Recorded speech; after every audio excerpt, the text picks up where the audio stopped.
전립선 비대증에 대해서 시술 또는 수술을 하고 초반에 한 1, 2주 사이에는 이런저런 불편한 것들이 좀 있는 것 같아요. 그런데 한 달 정도 지나면 대부분이 그런 증상들이 많이 좋아지거든요. 그래서 한 달 정도 지나고 나서 오신 분들이 하시는 얘기가 조금 이런 것들 불편한 거 있긴 하지만 전반적으로는 많이 좋아져서 좋다, 이런 얘기를 하시는 것 같습니다. 대부분의 경우들은 그대로 쭉 좋아지면서 만족하면서 지내시게 되는데, 한 달이나 두 달 또는 세 달, 네 달 정도 지나면서 증상이 다시 나빠지는 경우들이 좀 있어요. 그래서 처음에는 괜찮았는데 어딘가 좀 안 좋다라고 다시 오시는 분들이 있는데요. 이런 분들이 좀 주의할 것들이 몇 가지 있으시고 확인할 것들이 있어서 얘기를 좀 드리겠습니다.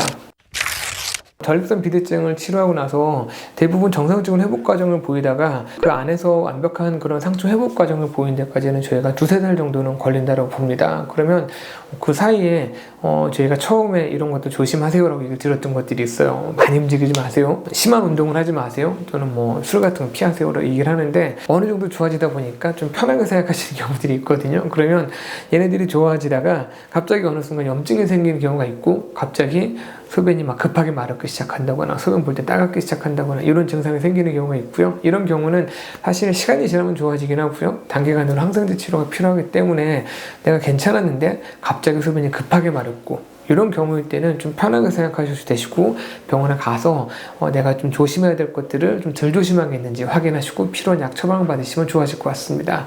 그런데 소변이 갑자기 가늘어지기 시작하는 경우들이 좀 있어요.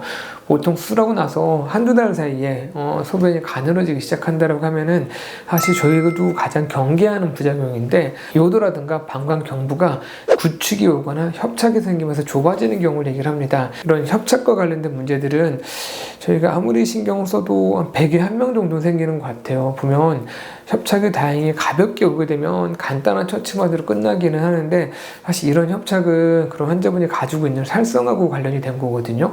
이런데 피부에 흉이 생기는 거랑 똑같은 거긴 합니다. 그래서 협착이 생기신 분들도 대부분은 간단한 처치로 어렵지 않게 끝나긴 하는데, 간단한 처치로 끝나지 않고 그런 수술 같은 것들이 필요하다거나 수술 이후에도 어느 정도의 그런 추적 관찰을 하면서 처치가 필요한 경우들도 있기 때문에 내가 수술을 하고 나서 어느 정도 일정 시간이 지났는데, 보통 한 달 정도 이후로 얘기를 하고요. 소변이 갑자기 가늘어지기 시작했다라고 하면은 꼭 협착과 관련된 문제가 생긴 건 아닌지 꼭 보는 게 좋을 것 같습니다.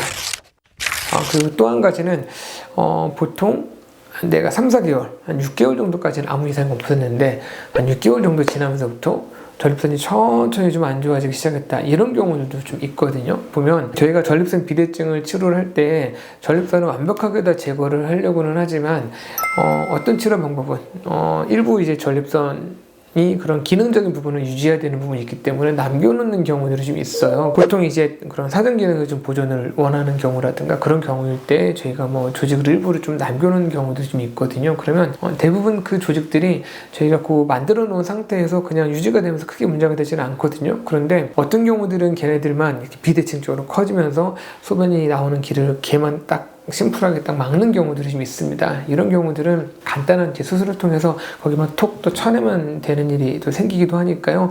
보통 전립선 비대증에 대해서 시술이냐 수술을 하면은 한 몇 년간까지는 그냥 그대로 쭉 그냥 좋습니다. 하지만 그 기간 안쪽에 어딘가 갑자기 나빠졌다라고 하면은 조금 전에 제가 설명드린 것과 같은 그런 협착이라든가 아니면 일부의 전립선이 이렇게 비대칭적으로 커져 있다거나 그런 경우일 수 있어요. 그런 경우는 간단한 처치만으로 또는 수술만으로도 충분히 좋은 효과를 볼 수 있으니까요. 아마 증상이 좀 애매하게 생기실 때는 꼭 오셔서 확인해 보시는 게 좋을 것 같습니다.